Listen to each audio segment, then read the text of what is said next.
अस्सलाम वालेकुम, hope you will fine. Okay, आज हम जो टॉपिक डिस्कस करने वाले हैं, ठीक है, वो डेटाबेस का बहुत ही एक इम्पोर्टेंट टॉपिक है। ठीक है, कीज। वैसे तो आपको पता है कि की का मतलब चाबी होता है, ठीक है। तो यहाँ आपने की को एज ए चाबी कंसीडर इस लिहाज से कर सकते हैं कि आपके पास बेसिकली की मतलब इसको पढ़ने से पहले मैं थोड़ा सा इसके बारे में आपको ओवरव्यू देना चाहता हूँ कि बेसिकली होता क्या है कि फॉर एग्जांपल हम क्लास में बैठे हुए हैं, ठीक है। तो एक क्लास है, मैं बच्चों को पढ़ा रहा हूँ, ठीक है। उसमें काफ़ी लड़कियां हैं, उसमें ऐसे बच्चे भी हैं जिनके नेम सेम हो सकते हैं, जैसे कि क्लास में अली नाम के दो लड़के हो सकते हैं, ठीक है, असद नाम के दो लड़के हो सकते हैं। अब मैंने क्लास में कहना क्या, मुझे ना किसी अली नाम के लड़के को कुछ काम कहना है, उसको कोई जिम्मेदारी असाइन करनी है। तो मैं कहता हूँ अली खड़े हो जाओ। तो अब तो क्लास में दो अली हैं या तीन अली होंगे अगर, तो फिर तो वो अली दो तीनों खड़े हो जाएंगे। वो एक समझेगा कि मुझे सर ने बताया कहा, दूसरा समझेगा मुझे सर ने बुलाया, ठीक है ना। तो इस तरह वो आइडेंटिफाई नहीं हो सकता कि हम किस अली की बात करें। वो अली जो तीनों होंगे या दो होंगे वो परेशान हो जाएंगे, पता नहीं सर ने किसको बुलाया है किसको नहीं बुलाया, ठीक है। इसी तरह का अगर कोई हसन नामी लड़का या असद नामी दो लड़के हैं, तो मैं कहता हूँ असद स्टैंड अप। तो जो असद होगा वो भी अगर दो तीन होंगे तो वो दो तीनों खड़े हो जाएंगे, ठीक है। तो इसमें हम किस तरह मतलब मैं किसी एक बच्चे को मतलब जो मैं मुझे चाहिए वो उसको मैं खड़ा कर सकता हूँ। तो बेस्ट वे ये हो सकता है कि मैं उसको कहूँ कि रोल नंबर 2 खड़ा हो जाए, रोल नंबर 3 खड़ा हो जाए, रोल नंबर 4 खड़ा हो जाए। अब देखो रोल नंबर 2 होगा वो किसी पूरी क्लास में एक ही बच्चे का रोल नंबर 2 होगा। इसी तरह अगर मैं कहता हूँ रोल नंबर 3 खड़ा हो जाए, तो पूरी क्लास में किसी एक ही बच्चे का रोल नंबर 3 होगा, ठीक है। तो की बेसिकली ऐसा, सबसे पहले की को समझने से पहले एक हमारे पास कुछ टर्म है। एक एट्रीब्यूट होता है, ठीक है, जिसको हम कॉलम बोलते हैं, एट्रीब्यूट कॉलम, ठीक है। और एक होता है हमारे पास फील्ड भी हम कहते हैं, ठीक है, उसी को ही हम फील्ड कहते हैं, उसी को हम एट्रीब्यूट कहते हैं, और उसी को ही हम क्या कहते हैं, कॉलम कहते हैं। अच्छा, एट्रीब्यूट होता है कि ये बेसिकली किसी भी बंदे की, किसी भी एंटिटी की वो क्या होती है, खसूसियात होती है। फॉर एग्जाम्पल अगर मैं कहता हूँ कि मैं एज ए टीचर हूँ, तो मेरे एट्रीब्यूट्स क्या हो सकते हैं, मेरा नेम हो सकता है, मेरी एज हो सकती है, मेरी एजुकेशन हो सकती है, मैं कौन सा सब्जेक्ट पढ़ाता हूँ, ये मेरे एट्रीब्यूट्स हैं, ठीक है। इस तरह अगर एक स्टूडेंट है तो उसके एट्रीब्यूट्स क्या हो सकती हैं, उसकी फील्ड्स क्या हो सकती हैं, उसकी कैरेक्टरिस्टिक्स ये हो सकती हैं कि उसका रोल नंबर क्या है, उसका नेम क्या है, उस वो कौन सी क्लास में पढ़ता है, ठीक है। अब हम पढ़ते हैं जी की क्या है बेसिकली। अब हम की तरफ आते हैं। अ की इज एन एट्रीब्यूट। की क्या है, ये एक एट्रीब्यूट हो सकता है, और सेट ऑफ एट्रीब्यूट, या एट्रीब्यूट्स का एक सेट हो सकता है, यानी दो या दो से ज़्यादा एट्रीब्यूट्स हो सकते हैं। डैट यूनिकली, जो कि यूनिकली आइडेंटिफाइज, शनाख्त करता है। यूनिकली आइडेंटिफाइज का मतलब ये होता है जो कि यूनिक होना, जैसे कि रोल नंबर है, तो यूनिक होने का, रोल नंबर यूनिक होने का मतलब ये है कि पूरी क्लास में किसी भी दो बच्चों के रोल नंबर सेम नहीं हो सकते। हर बच्चे का जो रोल नंबर है वो क्या हो सकता है, अलग अलग हो सकता है। इस यहाँ इसका मतलब ये है, ये नहीं कोई भी चीज़ यूनिक होना, एक होना, डुप्लीकेट ना होना। Okay, a key is an attribute or set of attribute that uniquely identifies a tuple in a relation। जो क्या करता है किसी भी टेबल में एक टप्पल, टप्पल अब टप्पल क्या होती है, आपकी रो होती है, ठीक है, एक रिकॉर्ड होता है, ठीक है। इसको हम क्या कहते हैं, टप्पल कहते हैं। कहता है की होती क्या है, बेसिकली ये एक एट्रीब्यूट हो सकता है या सेट ऑफ एट्रीब्यूट्स हो सकते हैं, जो क्या करते हैं, यूनिकली आइडेंटिफाइज करते हैं, यानी एक ही रो को आइडेंटिफाई करते हैं फ्रॉम अ टेबल और रिलेशन, रिलेशन, ठीक है। अगर मैं कहता हूँ रोल नंबर 1, तो वो एक ही रो होगी जिसमें रोल नंबर 1 होगा। रोल नंबर 2 कहूँगा तो वो एक ही रो होगी, वो दो या तीन रो नहीं होंगी, क्योंकि एक ही टप्पल होगा। The keys are defined in relations to access stored data quickly and efficiently। कहता है जो कीज होती हैं वो हम रिलेशन में डिफाइन करते हैं, यानी हम कहते हैं कि ये चीज़ की है, हम कहते हैं रोल नंबर की है, ठीक है। तो कहते हैं की को हम रिलेशन में डिफाइन करते हैं, किस लिए, to access the store data quickly and efficiently, यानी जो डाटा हमने स्टोर किया होता है उसको हम आसानी के साथ और एफिशिएंटली, काबिल एतबार मैनर में एक्सेस कर सकें। अब एक तो क्विकली का मतलब ये कि मैं कहूँगा हाँ जी रोल नंबर 1, वो जल्दी से स्टार्ट हो, खड़ा हो जाएगा, मुझे पता होगा कि मैंने अली को बुलाना है और उसका रोल नंबर 1 है, मैं कहता हूँ रोल नंबर 1 खड़े हो जाओ। अगर मुझे रोल नंबर का नहीं मैं बताऊँ अली खड़ा हो जाए तो वो 2-3 अली खड़े हो जाएंगे। तो इस तरह एक तो टाइम ज़्यादा लगेगा, मैं कहूँगा यार तुझे नहीं मैंने बुलाया, मैंने तुझे बुलाया, ठीक है। तो इसमें हम क्विकली और एफिशिएंटली का मतलब ये है कि जिस अली को मैंने कहना है, जिस बंदे की मुझे ज़रूरत है बिल्कुल वही खड़ा होगा, कोई दूसरा खड़ा नहीं होगा। They are also used to create relationship between different relations. कहते हैं ये जो मुख्तलिफ टेबल्स होते हैं, रिलेशंस मीन्स टेबल, उनके दरमियान रिलेशनशिप ताल्लुक बनाने के लिए भी इस्तेमाल होती हैं, ठीक है। ओके, उसके बाद हमारे पास इसकी कीज़ की वो कहते हैं टाइप्स कौन कौन सी हैं, ठीक है। हमारे पास इसकी पहली टाइप्स है प्राइमरी की। ये वेरी वेरी इंपॉर्टेंट कंसेप्ट है। आप अगर एमएससी भी करते हो कंप्यूटर साइंस में, ठीक है, बीएस प्रोग्राम भी करते हो, वो कंप्लीट होने तक ये आपकी जान नहीं छोड़ती। ये कंसेप्ट प्राइमरी की, फॉरेन की, इस तरह की, ये आपको बिल्कुल क्लियर होने चाहिए, ठीक है। ओके, प्राइमरी की, an attribute or set of attribute that uniquely identifies a row or record in a relation is known as primary key। कहता है एक attribute or set of attribute यानी एट्रीब्यूट का मजमूआ जो किसी भी टेबल में किसी एक रो को यूनिकली आइडेंटिफाई करता है, यानी एक ही, उसमें डुप्लीकेशन नहीं होती, किसी एक ही रो को शनाख्त करता है, उसको हम क्या कहते हैं, प्राइमरी की कहते हैं। Some important points about primary key are as follows. कहते हैं जो प्राइमरी की के रिलेटेड कुछ अहम पॉइंट्स हैं, जो उसकी खसूसियात हैं, यानी प्राइमरी की किस तरह की होती है, वो कुछ ये हैं, ठीक है। अच्छा, अब ये जो क्वेश्चन आ सकता है कि व्हाट इज प्राइमरी की, शॉर्ट क्वेश्चन में अक्सर आ जाता है एक्सप्लेन या write down the properties of the primary की, यानी प्राइमरी की कौन कौन सी खसूसियात हैं वो डिफाइन करें। Okay, a relation cannot have only one primary key. Sorry, a relation can have only one primary key, यानी जो टेबल होगा उसमें सिर्फ एक ही प्राइमरी की होगी, उसमें एक से ज़्यादा प्राइमरी की नहीं हो सकती। Okay, each value in primary की एट्रीब्यूट मस्ट बी यूनिक। कहते हैं जो भी आप जिस भी कॉलम को या जिस भी एट्रीब्यूट को एज ए प्राइमरी की आपने सेलेक्ट करना है, यानी मैं कहता हूँ मैं रोल नंबर को एज ए प्राइमरी की सिलेक्ट करता हूँ, तो जो भी वैल्यू होंगी रोल नंबर की वो यूनिक होनी चाहिए, यानी उसमें कोई वैल्यू डुप्लीकेट नहीं होनी चाहिए। Primary key can not contain null value, जो प्राइमरी की है उसमें कोई भी वैल्यू नल नहीं होनी चाहिए, यानी ऐसा नहीं होना चाहिए, नल का मतलब ज़ीरो नहीं है। ये बात आपने याद रखना है कि नल का मतलब ज़ीरो नहीं है। नल वैल्यू का मतलब ये है कि आपकी क्लास में ऐसा कोई बच्चा है, मतलब बच्चे 50 बच्चे हैं और 49 को रोल नंबर दे दिए और एक बच्चे जिसको भी रोल नंबर नहीं मिला, तो कहते हैं कि प्राइमरी की ऐसी नहीं होनी चाहिए कि रिकॉर्ड तो आपके पास रोल का डाटा तो 50 का है, लेकिन एक को रोल नंबर ही नहीं मिला, उसका रोल नंबर मौजूद ही नहीं है। वो कहता है उसमें कोई ना कोई वैल्यू ज़रूर होनी चाहिए, उसको नल नहीं होना चाहिए। ओके, आगे उसकी थोड़ी सी एक्सप्लेनेशन ये कर रहा है। अ, उसके बाद ये थोड़ा सा आपको बता रहा है कि suppose a relation student contains different attribute such as roll number, name, date of birth, address and phone number. कहते हैं कि फ़र्ज़ करिए हमारे पास एक रिलेशन है, एक टेबल है, जिसमें हमारे पास मुख्तलिफ एट्रीब्यूट्स हैं। एट्रीब्यूट्स मीन फील्ड और कॉलम, जो उसमें मुख्तलिफ कॉलम हैं, जैसे कि ये रोल हमारे पास एक टेबल है जिसका नाम क्या है, स्टूडेंट टेबल, और इसमें एक एट्रीब्यूट रोल नंबर है, दूसरा नेम है, तीसरा डेट ऑफ बर्थ है, चौथा एड्रेस और पांचवा फ़ोन नंबर है। The attributes roll number uniquely identified each student in the relation. कहते हैं जो रोल नंबर एट्रीब्यूट्स है इसकी मदद से हम क्या कर सकते हैं, हर स्टूडेंट को आसानी से शनाख्त कर सकते हैं, यूनिकली आइडेंटिफाई कर सकते हैं, एक ही सलाम, मतलब कोई डुप्लीकेशन नहीं होती। It can be use as primary key for this relation. कहता है जो रोल नंबर है उसको हम क्या कर सकते हैं, क्योंकि उससे हर रिकॉर्ड यूनिकली आइडेंटिफाई हो जाता है, यानी हम उसको आसानी से शनाख्त कर सकते हैं उसकी, तो इसलिए हम क्या करते हैं, रोल नंबर को हम एज ए प्राइमरी की स्टोर कर सकते हैं, यूज़ कर सकते हैं। आगे आगे वो बताएगा कि रोल नंबर को ये हमने क्यों किया है, नेम को हम क्यों नहीं रख सकते। अब देखो, the attribute name can are uniquely identify each row because students two students can have same name. कहता है जो एट्रीब्यूट नेम है ना, ये वाला नेम वाला कॉलम है, इसको हम एज ए प्राइमरी की यूज़ नहीं कर सकते। क्यों नहीं कर सकते, क्योंकि दो या दो से ज़्यादा बच्चे ऐसे हो सकते हैं जिनके नाम ही सेम हो।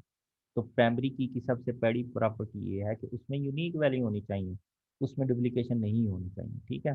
वो डेट ऑफ बर्थ भी नहीं ले सकते, हो सकता है दो या दो से ज़्यादा स्टूडेंट एक दिन पैदा हुए हों, ना ही हम एड्रेस को ले सकते हैं, हो सकता है दो या दो से ज़्यादा स्टूडेंट का एड्रेस सेम हो। फ़ोन नंबर को भी हम एज ए प्राइमरी की नहीं यूज़ कर सकते, इस लिहाज से हो सकता है दो भाई हो और उन्होंने अपने ही वालिद साहब का नंबर दिया और वो उनका नंबर सेम हो। तो इसमें सिर्फ हम रोल नंबर को ही एज ए प्राइमरी की कंसिडर कर सकते हैं। It can not be use. अच्छा, आगे हम नेक्स्ट मूव करते हैं कंपोजिट की। अच्छा, कंपोजिट की और प्राइमरी की में सिर्फ सिर्फ फ़र्क एक बात का है कि जो प्राइमरी की होती है ना सिंपल, उसमें अगर हम उसके दो एट्रीब्यूट्स होना तो वो कंपोजिट की बन जाती है। ठीक है, एक तो प्राइमरी की हमने डेफिनेशन बता दिया कि वो एक एक कॉलम पर भी मुश्तमिल हो सकती है, वो दो से मिलकर भी बन सकती है। ठीक है, अगर मैं कहता हूँ जो कंपोजिट की है वो क्या होगी कि ऐसी प्राइमरी की जो दो कॉलम से मिलकर बनी है उसको हम क्या कहते हैं, कंपोजिट की कहते हैं। अब आपने तो कहना है कि सर आपने तो हमें बताया कि जो प्राइमरी की होती है उसमें डुप्लीकेट वैल्यू नहीं होनी चाहिए। अब इधर तो रोल नंबर वन ना आ रहा है, ये रोल नंबर फिर वन ना आ रहा है, ये फिर वन ना आ रहा है। ये डुप्लीकेट इस लिहाज से नहीं है कि हमने सिर्फ इस वन को नहीं पढ़ना, हमने साथ क्योंकि ये कंपोजिट की है इसको भी देखना है। इसका मतलब है कि roll number one English, roll number one math, roll number one computer, क्योंकि ये कॉलम तो चेंज हो रहा है ना, ये तो यूनिक है ना, ये चाहे वन वन है ही। अब देखो इसको ऐसे ही समझो कि ये जो पूरा मिलकर एक कॉलम है तो दो, लेकिन इसको आपने एक वन कॉलम कंसीडर करना है। ठीक है, तो ये उसकी प्रॉपर्टी वायलेट नहीं करती, यानी प्रॉपर्टी होल्ड करती है। ठीक है, इसको हम पढ़ते हैं। ए प्राइमरी की that consists of two or more attributes is known as composite key। ऐसी प्राइमरी की जो दो या दो से ज़्यादा एट्रीब्यूट से मिलकर बनती हो उसको हम क्या कहते हैं, कंपोजिट की कहते हैं। For example the following relation uses two attribute roll number and subject to identify each tuple.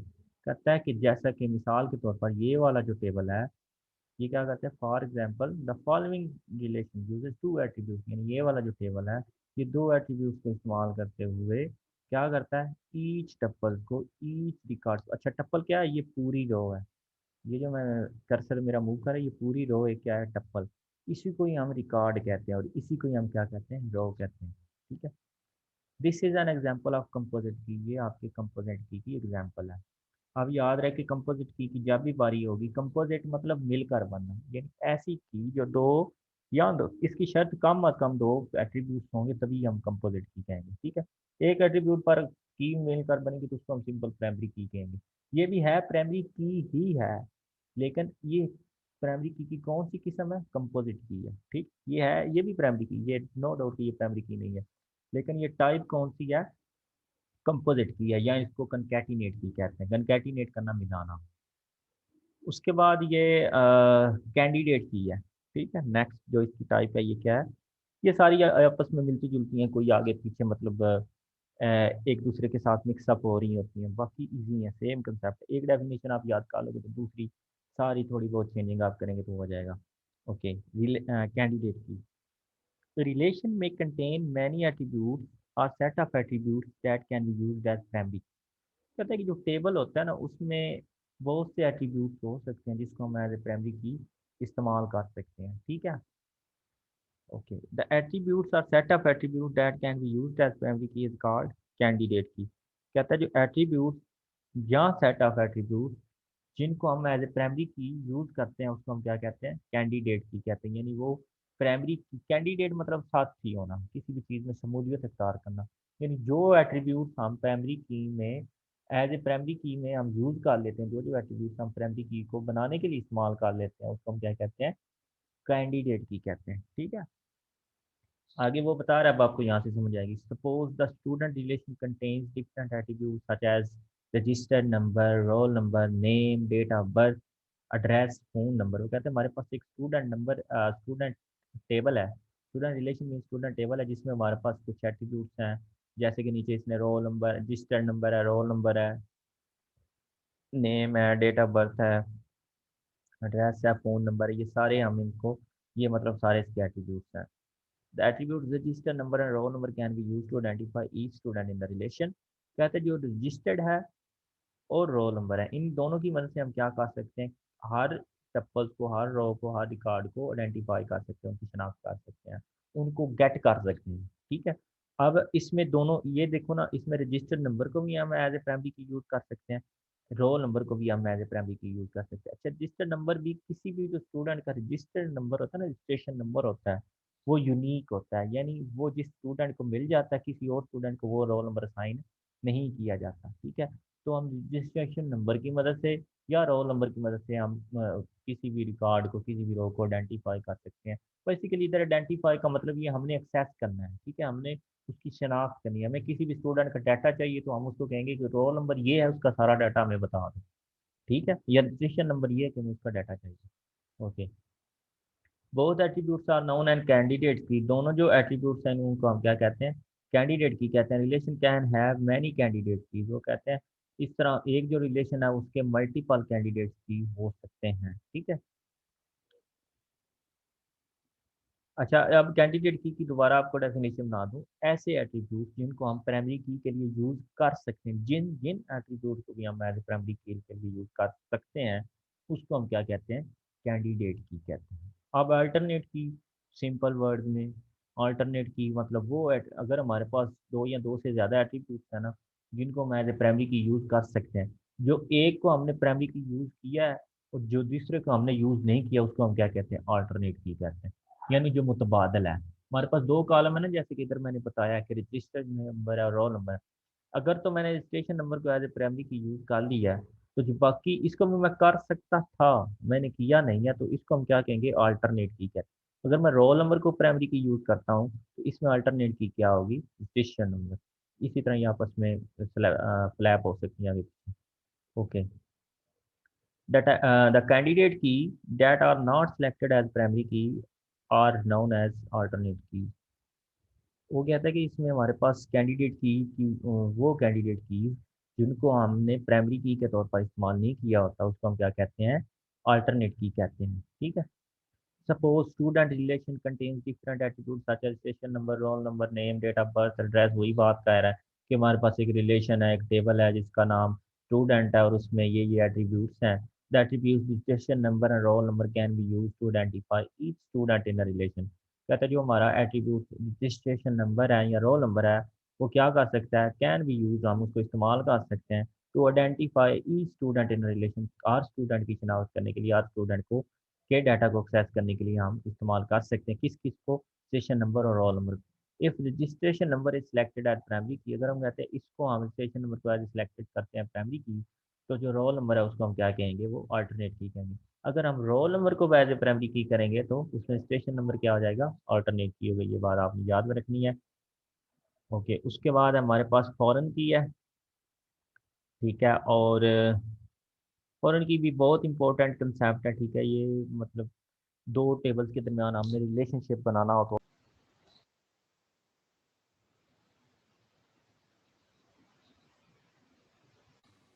Okay, उसके बाद हमारे पास बारी आती है फॉरेन की। ठीक है, a foreign key is an attribute or set of attribute in a relation whose values must match primary key values in other relation। अच्छा, बेसिकली इसका मकसद क्या है फॉरेन की बनाने का। फॉरेन की अगर दो टेबल्स के दरमियान आपने कोई ताल्लुक बनाना है ना, तो हम फॉरेन की यूज़ करते हैं। ठीक है, उनको आपस में जोड़ना है, लिंक करना है, तो हम क्या कहेंगे, फॉरेन की। जैसे कि मैं कहता हूँ कि जो रोल नंबर 1 है उसके मुझे मार्क्स चाहिए। अब इस टेबल में तो मार्क्स वगैरह नहीं है ना, नंबर वगैरह स्टोर नहीं है, सब्जेक्ट वाइज मुझे मार्क्स चाहिए, तो हम क्या करूँगा, मैं इस वाले टेबल का रिलेशनशिप बना लूँगा इस दूसरे वाले टेबल के साथ। तो क्या होगा कि इस रोल नंबर 1 को मैं प्रेस करूँगा तो मुझे मार्क्स मिल जाएंगे, उसका मुझे पता चल जाएगा कि रोल नंबर 1 के जो इंग्लिश के मार्क्स हैं वो 52 हैं, मैथ के 77 है और कंप्यूटर के 64 हैं। ठीक है, ओके।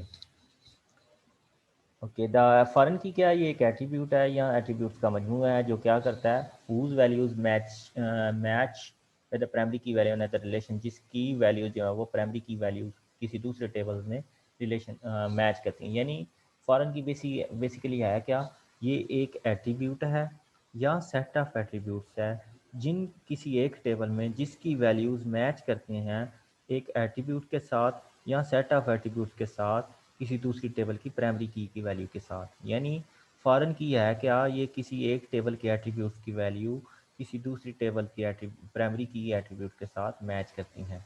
ठीक है, the relation in which foreign key is created is known as dependent relation or child relation, and the relation to which foreign key is refers is known as parent relation। कहता है जिस table में हम primary foreign की बनाते हैं उसको हम क्या कहते हैं, डिपेंडेंट रिलेशन कहते हैं या चाइल्ड रिलेशन कहते हैं।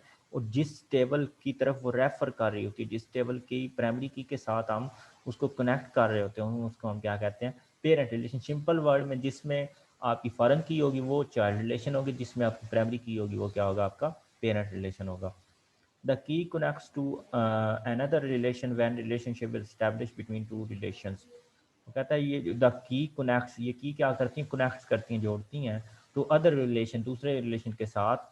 व्हेन रिलेशनशिप इज एस्टैब्लिश, जब हम एक रिलेशनशिप बनाते हैं बिटवीन टू रिलेशन, दो टेबल के दरमियान। ये कौन सी की, जो फॉरेन की, ये क्या करती है, किसी दूसरे टेबल के साथ हम इसको क्या करते हैं, कनेक्ट करते हैं। ये कनेक्ट उसने तीर के साथ किया हुआ है, क्या करने के लिए, रिलेशनशिप बनाने के लिए। रिलेशन में कंटेन मैनी फॉरेन कीज, कहता है एक जो रिलेशन है उसमें बहुत ज़्यादा फॉरेन कीज हो सकती हैं। ये ज़रूरी नहीं कि उसमें एक ही फॉरेन की हो, उसमें मल्टीपल फॉरेन कीज हो सकती हैं। The following figure show two relation, जो कहता है जो ये वाले जो टेबल हैं ये हमारे पास दो रिलेशनशिप शो कर रहे हैं, दो रिलेशन यानी दो टेबल शो कर रहे हैं, ठीक है। The roll number attribute in parent relation is used as primary key, जो रोल नंबर एट्रीब्यूट है पेरेंट रिलेशन में, ये उसने नीचे बता दिया, उसको हम एज ए प्राइमरी की हमने यूज़ किया। The roll number attributes in child relation is used as foreign key, कहता है जो चाइल्ड रिलेशन में हमारा जो रोल नंबर एट्रीब्यूट्स है उसको हम एज ए फॉरेन की यूज़ किया। It refers role number attribute in parent की, पेरेंट रिलेशन, ये जो हमारा पेरेंट रिलेशन में रोल नंबर एट्रीब्यूट्स है उसकी तरफ रेफर्स कर रहा है, उसके साथ कनेक्ट किया हुआ है इसने, ठीक है। उसके बाद हम आगे मूव करते हैं सेकेंडरी की एंड सॉर्ट कंट्रोल की। ये हमारे पास दो इसकी टाइप्स रह गए हैं। Secondary key, secondary key is an attribute or combination of attribute that can be use to access or retrieve records. कहते हैं जो सेकेंडरी की क्या होती है, हमारे पास एक एट्रीब्यूट हो सकती है या कम्बिनेशन ऑफ एट्रीब्यूट्स, एक कॉलम हो सकता है, ये कॉलम का मजमूआ हो सकता है। क्या करता है, that can be use to access or retrieve record, जो रिकॉर्ड्स को एक्सेस या रिट्रीव, उनको रीड करने के लिए, उनका डाटा हासिल करने के लिए इस्तेमाल होती हैं। सेकेंडरी की वैल्यूज़ में नॉट बी यूनिक, यानी कि जो सेकेंडरी की वैल्यू है वो उनका यूनिक होना ज़रूरी नहीं है। यूनिक होना मतलब उसमें, यूनिक होना ज़रूरी होने का मतलब ये कि उसमें वैल्यू डुप्लीकेट हो सकती हैं। वन सेकेंडरी की वैल्यू में रेफर्स टू मैनी रिकॉर्ड्स, कहता है एक जो सेकेंडरी की वैल्यू है वो बहुत ज़्यादा रिकॉर्ड को रेफ़र कर सकती है, ठीक है। कैसे, मतलब रेफ़र करना मतलब हम उस वैल्यू के अगेंस्ट मल्टीपल, हम कहते हैं लाहौर, लाहौर ऐसे बच्चे स्टूडेंट खड़े हो जो लाहौर के रहने वाले, तो हो सकते हैं वो बहुत ज़्यादा बच्चे हों जो लाहौर में रहने वाले हो। तो ये कह रहा है कि जो एक सेकेंडरी की वैल्यू होगी, जो एक ऐसे एट्रीब्यूट जिसको हमने एज सेकेंडरी की कंसीडर किया, उसके अगेंस्ट मल्टीपल वैल्यूज हो सकती हैं। आगे वो एग्जांपल दे रहा है, आपको समझ आ जाएगी। For example, an attribute city in student relation can be use to display all student who live in a specific city, in this case city is used as secondary key. कहता है एक जो हमारा पास एक सिटी है, city के तौर पर हमने एक एट्रीब्यूट को सिलेक्ट किया स्टूडेंट टेबल में, ठीक है, जो क्या करता है, can be use to display all the student who live in specific city, वो उन सारे स्टूडेंट का डाटा डिस्प्ले करने के लिए इस्तेमाल होता है जो किसी मखसूस शहर में रह रहे हैं। जैसे कि मैंने एग्जांपल दी कि मैं कहता हूँ ऐसे बच्चों के नाम बताओ जो लाहौर में रह रहे हो, तो जो सिटी वाला कॉलम होगा उसमें से मैं लाहौर सेलेक्ट करूँगा, तो लाहौर में जितने भी बच्चे रह रहे होंगे वो सारे क्या हो जाएंगे, हमें मतलब डिस्प्ले हो जाएंगे। In this case city use as secondary key, इस केस में हम सिटी को as a secondary key use करते हैं। उसके बाद है सॉर्ट की, कंट्रोल की, ठीक है। सॉर्ट करना, तरतीब देना, ठीक है। कंट्रोल आपको पता है क्या करना, किसी भी चीज़ को रोकना। Okay, an attribute or set of attribute that is used to physically sequence the stored data is called sort की।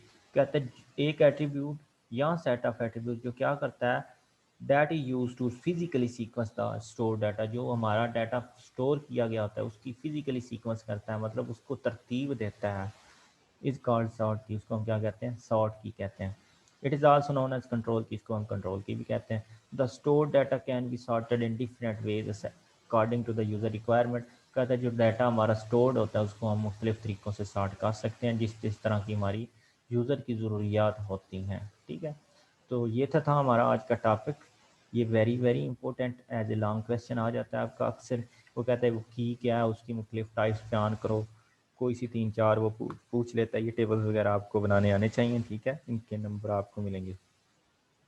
तो अगर आपको कोई भी इसमें इशू हो, कहीं से आपको समझ नहीं आई, तो आप पूछ सकते हैं। आज के लिए इतनी काफ़ी है। ओके, टेक केयर, अल्लाह हाफिज़।